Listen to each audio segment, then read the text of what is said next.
Ruby was born in Utah in January of 1982 to Chad and Jennifer Griffiths, growing up with 3 sisters, Ellie, Julie, and Bonnie. Her family was born in Utah, which was also deeply involved in the Church of Jesus Christ of the Latter-day Saints, the LDS Church. We've done a lot of videos about that. You can go watch those ones, but some shady stuff sometimes, which is better known as Mormonism. And this belief would shape not only her life, but her children's as well. And later in life, she would marry Kevin Franke, a former professor of engineering at Brigham Young University in Provo, Utah, on December 28th, 2000. And together, they adopted a structured approach to parenting, which was heavily influenced by religious beliefs. They emphasized obedience, self-reliance, and regimented lifestyle for their children, often framing these values as essential for their growth and success, which, like, on the surface, you know, to each their own. That doesn't sound so bad, I guess. You know, if you're for religion, against religion, that's your own thing, but so far,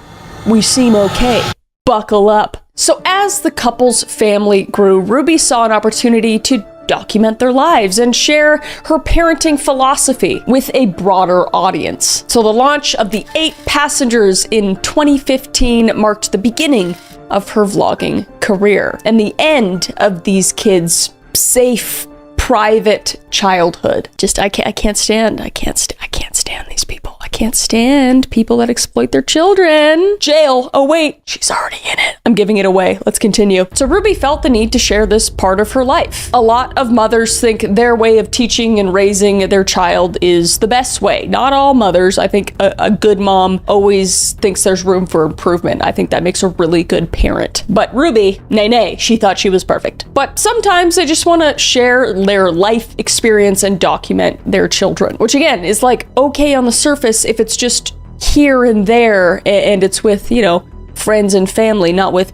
the entire world and every moment of their lives. So in 2015, she created the channel 8 Passengers, a joke that mentioned how many people were along for the ride in her family of 8.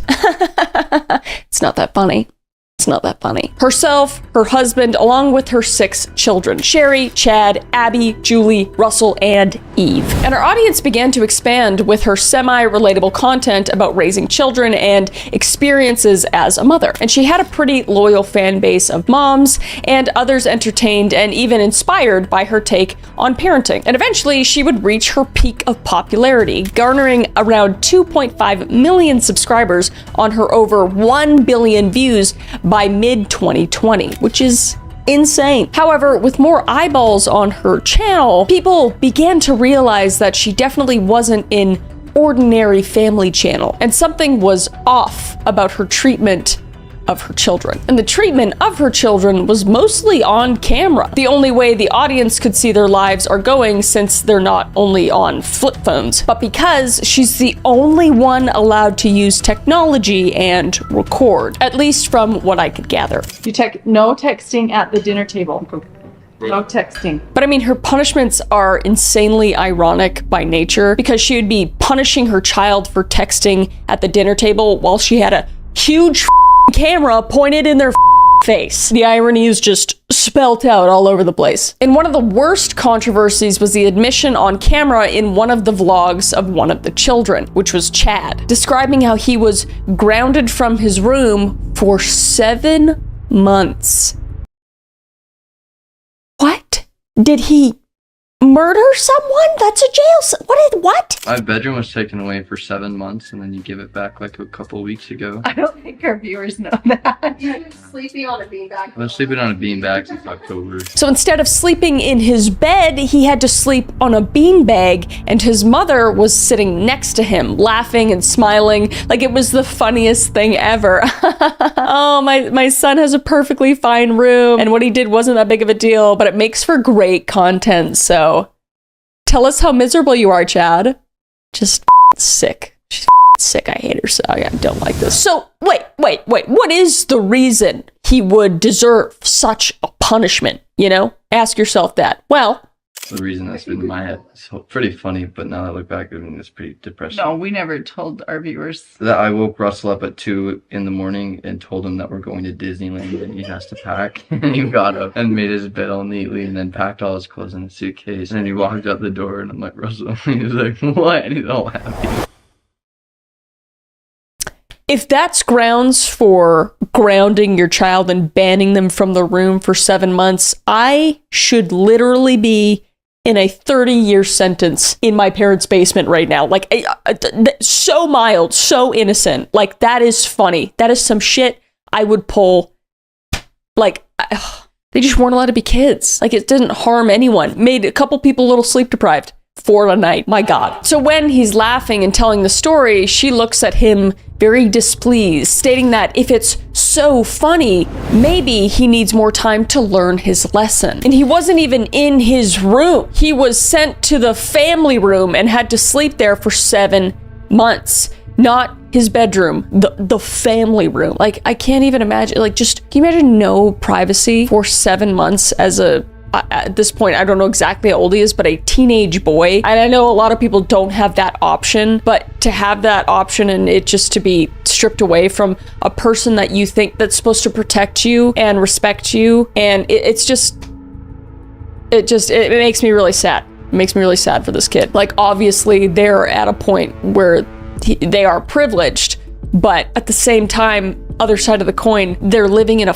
prison. And they even talk about the daughter next to them who got her phone taken away for months, stating that they can't call their friends. And then they change the topic and talk about how they can't hang out with their friends, to which Ruby says they can hang out with their friends with no problem. However, what she doesn't realize is that their friends live far away and that they can't hang out with them since they have no communication with them. And I think she realizes that her kids literally have no friends and can't hang out with friends if they do have them, not only because they can't see them, but probably because they judge how their mother treats and disciplines them. She's creating a cult in her own home, or she did create a cult. She's isolating her children and she's controlling them, not in like a motherly way, like how you're supposed to teach your kids stuff and, you know, protect them from, you know, harm. She's just a menacing cult leader amongst her family. I mean, it's just awful to watch, and there is no smiling from the children other than to cope. Not out of fun or excitement about their lives, but literally just to cope. You can see her face too. You can tell that she's realizing what she's doing to her children, but just refuses to change. Just a classic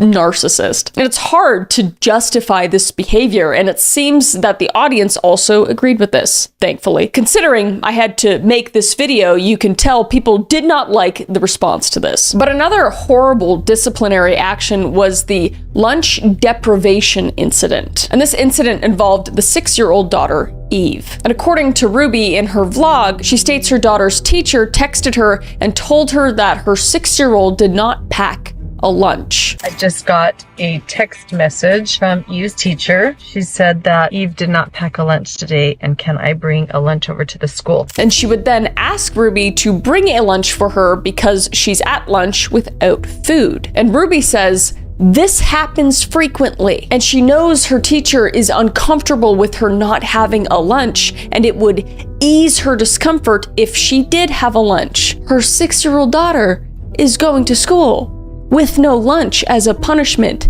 She's starving her children as punishment frequently. But instead of doing what a loving mother would do and bring a lunch, she texts the teacher back. I responded and just said, Eve is responsible for making her lunches in the morning, and she actually told me she did pack a lunch. And the natural outcome is that she's going to have to be hungry. That's what Ruby Franke said about her daughter. So the natural outcome is she's just going to need to be hungry. So her 6-year-old daughter forgot to pack her lunch and is going to have to suffer the consequences and just be hungry. But that alone is not the worst part, believe it or not. The worst part is that Ruby doubles down, stating that, and hopefully nobody gives her food and nobody steps in and gives her a lunch. Bitch, what? Oh my God. I want to go Undertaker on her ass and just... But I mean, like, this is an evil woman. The fact that she's straight-faced talking about her 6-year-old child in that way, hoping they starve for lunch to teach them a lesson about packing their lunch, is actually the definition of evil. And her punishments just go on and on. Things that most people would probably just get grounded for, or like their phone taken away for like, you know, a week or something, but not this family. The Ruby is just like to the extreme and past that line. And another notable punishment she gave to her children was at the table, filming them and their reaction, ready to give them possibly one of the dumbest punishments. And this punishment was putting all of their stuff in a bag. If they wanted something out of the bag, they had to pay for it, cash, like real money, cash money. You have something in the bag that you would like out. You can pay cash for it. So you learn the value of your items. And this was to teach them to understand the value of their items. They could also do a chore equivalent for the cost of the item as well. But to make things more fun, whatever they didn't buy back out of the bag by the end of the day would be thrown in the trash. How fun, Mom? How fun? What? Like there's a moment in there where it's like, okay, there may be a lesson in there somewhere, you know, earning your stuff, I get that, but then throwing it in the trash? Just insane. And I mean, I could go on and on about how much she mistreated her own children and how her obnoxious whining and behavior was just appalling, but that would literally take hours and hours, and I want to spend that much oxygen on this bitch. All right, so I digress. We'll move on. Hey, I'm still recording! So finally, peer pressures from the audience steered drama channels and others to look into this family channel, pointing out the horrors going on camera. So CPS and DCFS were called to check on the children. However, no action was taken during those times. And this happened multiple times. The neighbors knew of their actions, but were unable to do anything about it, unfortunately. So her audience began to turn on her, realizing she was not this good family mom she pretended to be, because it was impossible for her to hide from her true colors, even from behind the camera. And things would just get worse when Ruby would make a new friend named Jodi Hildebrandt, a self-proclaimed mental health counselor. And Jodi owned and ran Connections Classroom, which was a life coaching program to promote extreme ways of parenting and strategies. And Ruby became closely knit with this business with Jodi, with videos like this to be relatable to parents who experience the same things. You guys, it is time for back to school. Ugh. This is what morning school routines used to look like in my home before I knew about structure and boundaries. Get up! Have you brushed your teeth or fixed your hair? I have cereal instead, Mom. And Ruby was already in with this strict way of parenting, and having Jodi in her life was encouraging this lifestyle even more, like an echo chamber of bad ideas. And it became so extreme that her husband began to dislike the treatment she was doing towards her children. Oh, I'm glad he disliked it. Step up, bitch. Sorry, I'm getting really mad. I also need to put my glasses on. But this eventually would lead to Ruby kicking Kevin out of the house. It's insane that she would just continue this horrible mindset, though, thinking it's best for her family with her equally insane therapist friend, Jodi. But we'll come back to talk more about her husband, because it's just a rabbit hole with him as well. His unfortunate name, Kevin, which is my dog's name, and he's a precious little angel. Not the husband, my dog. And Ruby would continue to fall out of more relationships, that of her siblings and her extended family as well. And her obsession with Jodi's teachings even made her two oldest children, Sherry and Chad, become distasteful of her, becoming vocal about her sick relationship with her new friend. And it might have been more than just a little friendship. You know, there's a lot of things going around online, but I'm not going to say anything because I don't know for sure. So they had already been kicked out of the house due to them being above the age of 18, which is exactly what she wanted out of her children when they turned 18, to get the out of Dodge. My kids are not welcome to come live with me after they're 18. I am very straightforward about that. Chad had been kicked out of the house during her friendship with Jodi, a problem that stemmed from him doing what teenage boys do, you know, off or whatever. I don't want to say it. I don't know. It feels weird. But he did those things, made out with his girlfriends behind his mom and Jodi's back while they were in the house. He confronted Jodi, saying like, hey, I did these things. And he felt like he needed to confess to Jodi, and by doing that, needed to confess to his mother as well. So he would go up to his mother and be like, hey, I'm struggling with this. you know I shouldn't be doing this, but I am doing this, doing what most boys would not do. Most guys would just keep it to themselves. But this guy is just like putting it on the table, being vulnerable with his mom, trying to get help. And what she did was just kick him out of the house. Jodi thought it would be a good idea for me, as part of my repentance process, to tell my mom. So I pretty much confessed to her that, you know, while Jodi was in the home, I was viewing pornography. I was making out with girls at nighttime behind your back. And I have never seen my mom more distraught. And I have never seen her more red in the face. I was 17 at this time.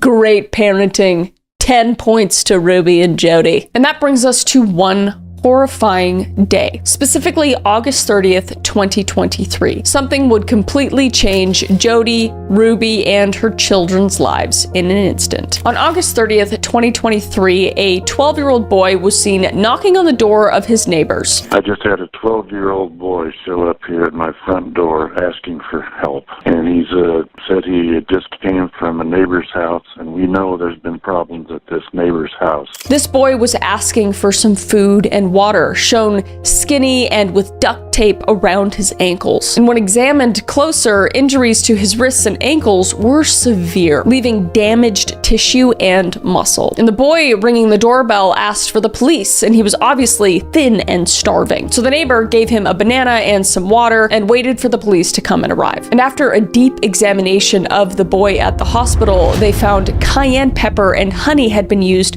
to dress his wounds. And this was due to them trying to stop an infection so they wouldn't have to bring them to the hospital and lie about what had happened to him. And looking into more details, the boy describes how he wasn't at his mother's house, but his mother's friend, Jodi Hildebrandt's. And he then, after being placed into safety, describes how there's another child at the house, which was his sister. And this part is honestly one of the saddest things I've ever seen. When police find her, she's in a closet, just sitting on the floor alone. She doesn't speak. She's sitting on the floor, not moving, no reaction. And police described she was so thin they couldn't even discern her from a boy or a girl, especially with the buzz cut that she had. So she refuses to move or leave the closet, possibly out of fear due to Jodi's instructions telling her she had to stay where she was. And obviously starving, police would bring her a pizza and some soda to help ease her fears and getting something into her system. And reportedly, she just stared at the food and the drink for several minutes, not moving, not eating, not drinking, just totally paralyzed in fear. And after 4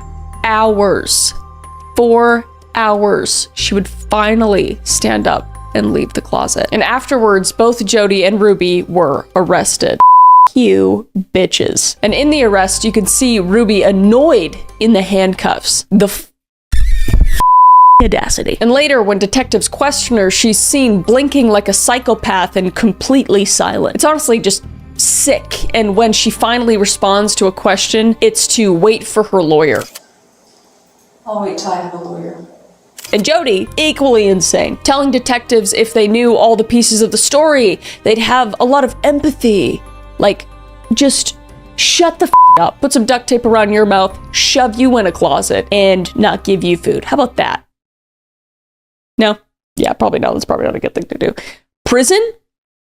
Yes. If you knew all the pieces, I think you'd have a lot of empathy for what's going on. But according to police questioning and the evidence alongside, the young boy had slept outside and wrote jail in pebbles, meaning he was thinking about calling the police, not for help, but to absolve himself from the crimes his mother said he committed. The brainwashing that happened in this household is astonishing. When I say she's a cult leader and Jodi, it is just like Jim Jones. They are right up there with him. And knowing that the young 12-year-old boy thought he was the one who was going to be arrested and not his mother and her friend is insanely telling about just all the that happened. And a day before all of this, she's seen on Jodi's channel with just crocodile tears, Ruby, that is, saying she's staying firm and how she's mothering her children. And this happened while they were obviously tied up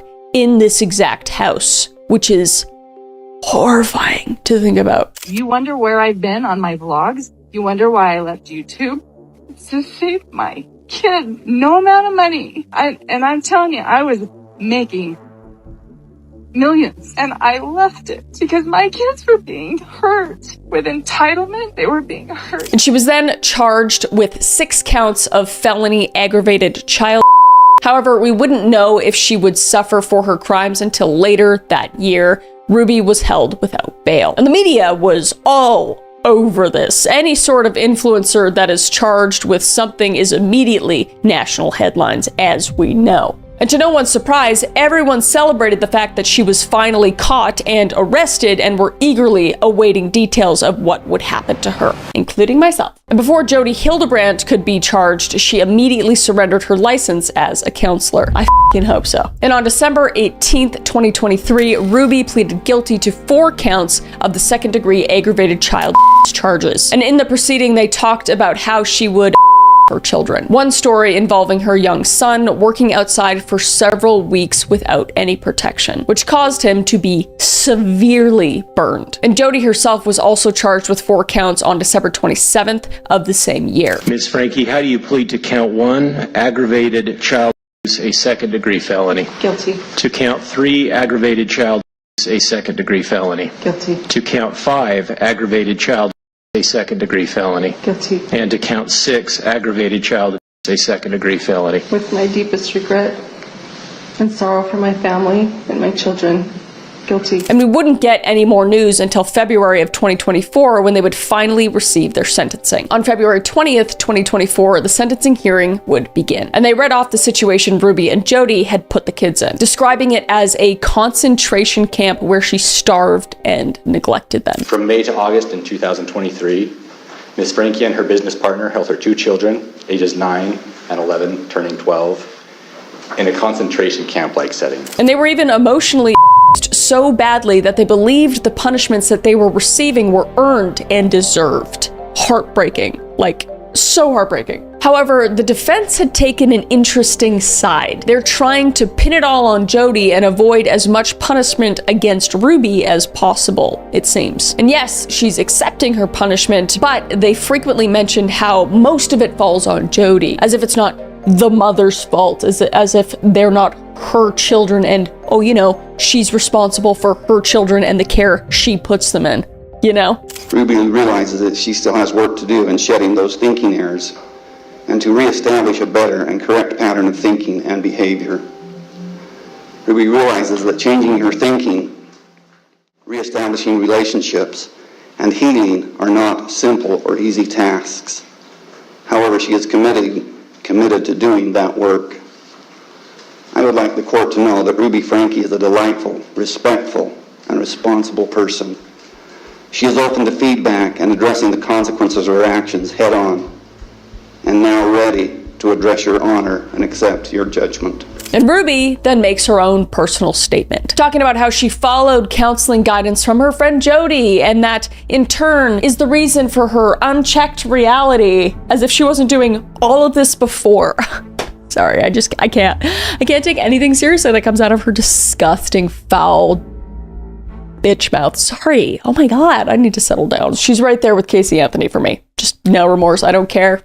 I don't care. So she spends the majority of her time thanking the officers, the medical staff, her lawyer, blah, blah, blah, blah. Only at the end does she talk about her children, which is why, in my opinion, she doesn't care what she has done against her children, only that she got caught and was in trouble. And her crocodile tears honestly mean zip, nothing, nada. Because you talk about all these other people that you put above your children, just like in your own life. And as for Jodi, she has her own statement as well. And weirdly enough, she seems more humane about it despite her being a huge reason for the towards the children, or at least furthering and encouraging Ruby to them more. And I say this because she mentions the children first. Wow, first. See? Take notes, Ruby. Although Jodi's a piece of shit too. I sincerely love these children. But in the end, they both received the same sentence, 1 to 15 years terms in prison served consecutively for each of the 4 counts of child abuse to which they pleaded guilty. And this is one of the harshest punishments ever given in recent child abuse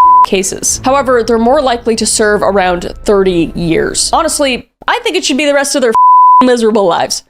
Personally, there should be no chance these just wastes of oxygen should ever step foot outside of a jail and be allowed to be near children of any kind. And Ruby's sister, Bonnie, made a YouTube video titled, "I am not my sister, I am not my sister's crimes." And in the video, she talks about how she knew her family was strange, but she never knew what was going on. And why is that? Well, Ruby, like we talked about before, cut off her family from knowing anything that was going on. She knew she was weird, but didn't have a clue what was going on behind closed doors. And she could be seen crying after learning the horrors her sister had done. She said they worked behind the scenes legally to try to fix things. She couldn't just go there and bust in, because if she did that, she could go to jail for breaking and entering. So how could she help? However, her most important point, which we'll get into, is that the only person who could have directly gotten involved and helped those kids was Kevin. Remember Kevin?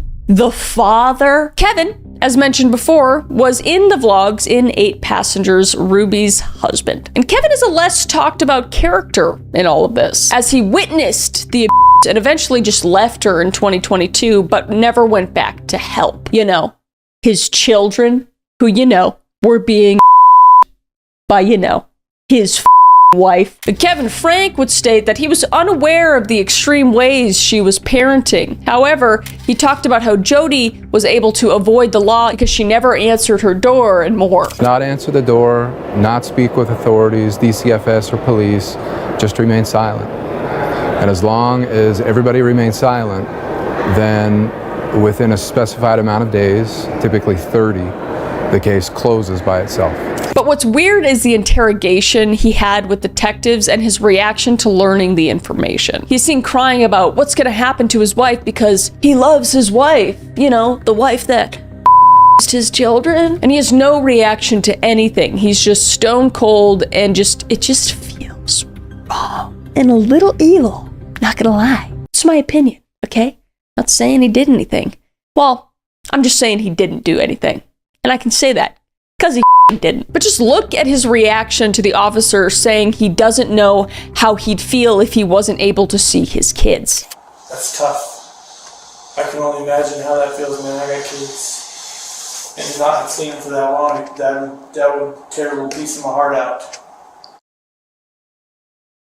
Now you could say he's in shock, but I see someone involved. Because he says, I trust her.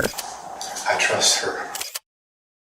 Okay, so the dude is either spineless and guilty or just ignorantly guilty. But there's no way he didn't know, you know? And he blames Jodi for everything. But if all of that doesn't convince you, here's police body cam footage of him asking why his daughter isn't going to be arrested for the robbery of his personal items. Explain to me again why this was not robbery. Because it's a civil issue. It's, you guys are family. She's been in the house before. You haven't been in the house in a year. She had interest in the items. She didn't take them with the intention to deprive you of them. So theft, that's the theft code. We have to prove intent to deprive you of the items.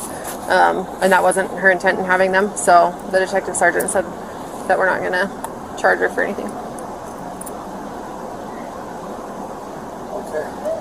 I'll have to do some more research on that. But yeah, no, he's totally a loving father who just really loves his kids and wants the best for his kids and everything, you know? Totally. Oh, and did I mention this was 2 days after Ruby was arrested? Yeah, so after his wife got arrested for his children, he tried to get his daughter arrested for taking stuff that was hers. Yeah. Great guy. Definitely innocent in all of this. Definitely not guilty. You know, can't say that. Anyway, Sherry Franke, the oldest sibling who was kicked out at 18 years old, has been pretty vocal, and she's very straight up. She says Jodi isn't the reason for the abuse. She was like that before. Not this spineless viewpoint that Kevin takes, but she's firm with what happened. Narratives in the media kind of pinpoint Jodi as the reason that things went wrong, and Ruby was good until Jodi came. But I wanted to show that like that wasn't the case and that wasn't my experience. And it's hard to pinpoint her kids' perspective towards their father, but it seems like Chad, the son who was kicked out at 17, seems to hang around his father, at least in interviews. What does happiness look like for you guys? Enjoying time with my siblings, it feels a lot more free. It's wonderful to be surrounded by my children. There's laughter again. We have a lot of new furry friends. Our home is a zoo. It is a zoo, and it's funny because like they chew up all the floorboards and everything, and I'm just thinking if Ruby was here, she'd be furious, but Ruby's not, and I don't care, and I'm happy. I do believe people can change, but there's got to be some accountability for him, you know? There's no chance he had no clue what was going on. I mean, we know he knew what was going on because he was there for the vlogs. But again, the media has been talking about this frequently with the new Hulu show that came out earlier this year on February 27th, 2025. And the show called Devil in the Family, The Fall of Ruby Franke shows clips and videos, interviews, and more about all perspectives that had happened during the whole ordeal. And it opens up all that has happened and shows the absolutely disgusting horrors Ruby Franke committed alongside Jodi Hildebrandt. And honestly, the whole thing is just unbelievably disturbing, with clips shown of how she was treating them and the arrest footage playing alongside. It's just all horrifying. Intentionally, this awareness of family vlogging has opened up how people include children in their media. And we've seen things similar to this in the news before with the Daddy 05 and the horrors those children went through for entertainment. So the fact that this is still happening really shows that something needs to change. And it also talks about what was really going on with Jodi and Ruby and why they were so secretive about their lives. Some people on TikTok have been insinuating a possibly private and secret romantic relationship between the two. I am not gay. I'm gonna give Ruby the time of her life. And I mean, her own son Chad talks about his own theories on how he thinks that his mom and Jodi could be gay. Are they lesbian? Yeah, I do. I honestly do. That's my personal opinion. And also, I just need to shout out Chad for being hilarious because he's making fun of his mom for like a pen face that she does. He's got a great sense of humor, and I appreciate that, you know, for all the shit that he's been through.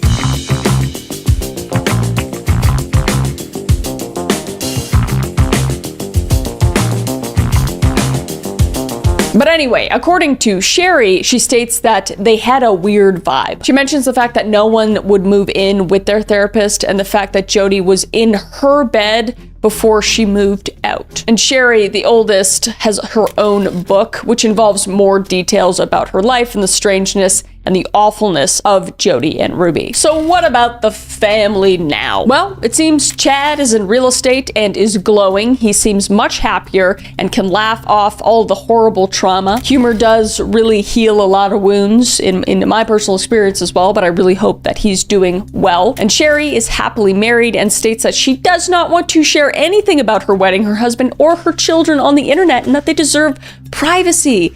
But privacy that she wasn't given, which is huge in her beliefs. Let's just give a round of applause for Sherry. What a good, an actually good mom. And it seems the rest of the children, Abby, Julie, Russell, and Eve, have all undergone psychological assessments and treatment to recover from their and that they were taken into custody by the Division of Child and Family Services. Supposedly, they're all in contact with their father, Kevin, who is trying to rebuild their trust. But currently, they are in state protective custody, which is exactly what they need to be safe and away from their evil mother and questionable father. But in the end, it all boils down to an evil mother who becomes overly controlling of her children, putting it all on display for the world to see. And I personally think, as you guys know, if you watched any of my content, I think it's just really bad for parents to film their family like they're in a freaking like docu-series or movie. I don't think it's good. It's not only creepy, but puts too much of their lives on display, and it's not something they can consent to. And sometimes it even goes to their head. I just don't think it's ever positive in any way to make your child the center of your content. I think, you know, sharing your kid here and there, you know, it's okay, and I think you should be able to do that. Just be aware of what is out there. I mean, we haven't even touched on the fact that there is just creeps in every crevice of the internet, and that they are preying on the children that are posted. So I think it's just good to know for parents out there, if you're going to post your children, just know that there are negative effects of that, or can be. I don't have kids yet. Y'all won't see them if I have them. Tell you that right now. You'll never see them, because I can't. I won't ever do this. I won't ever do this to my kid, because they deserve privacy until they're of age and they can make their own decisions. And that is just my personal thing. But very much, especially because I am already a public-facing person. So anyway, I'm out of breath. Hate takes me out. Anyway, I hope you enjoyed the video, or not enjoyed it. Please let me know what other deep dives you want me to do below. These are always rough. Always the family stuff always gets me. I don't know why. I think it's just because it's close to home. It's close to YouTube home, and I know people in this space. And it just, kids, man, kids are so innocent. They deserve better. And I'm glad all these kids are now on the up. And Ruby and Jodi,